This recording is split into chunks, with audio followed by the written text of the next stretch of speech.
Il y a du droit. Michel Burgon. C'est l'histoire d'une reine, belle-mère, mauvaise sorcière, confrontée à des gentils. Mais tout le monde pourrait finir en prison.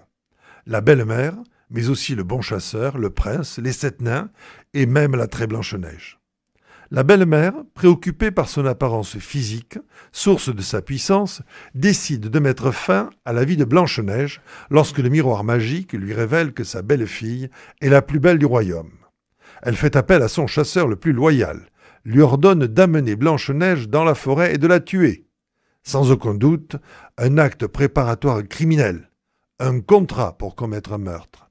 Le chasseur abat une biche pour éviter de tuer Blanche-Neige et, puisque la belle-mère a demandé pour preuve le cœur, il enlève celui-ci de l'animal et le remet à la reine. La biche n'est pas une espèce menacée, mais sa capture et son sacrifice se heurtent aux règles sur la violence, la mort d'animaux et la collecte de leurs dépouilles, visées par les textes liés à la protection animale qui répriment la cruauté. Le chasseur est en infraction.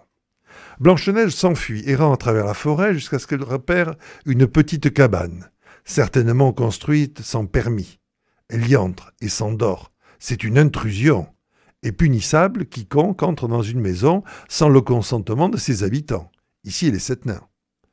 Quand ils reviennent de la mine de diamants, après avoir travaillé sans repos, victimes d'une évidente exploitation du travail, ils acceptent que l'intruse effectue des corvées domestiques en échange de l'hébergement.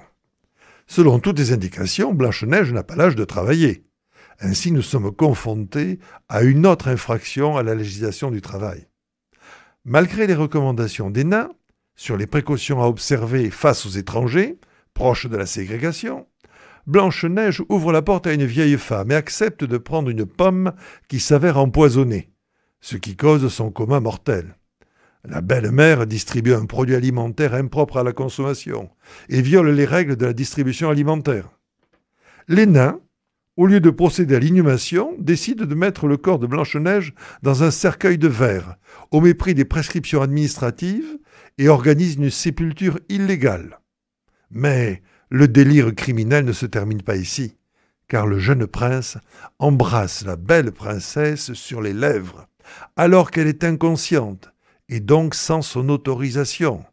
Un tel acte est un délit d'abus sexuel en raison de l'absence de consentement. On peut espérer que le chasseur, les 7 nains et le prince obtiendraient le sursis, et le garde-chasse, une remise de peine pour bonne conduite. Mais la belle-mère est indéfendable.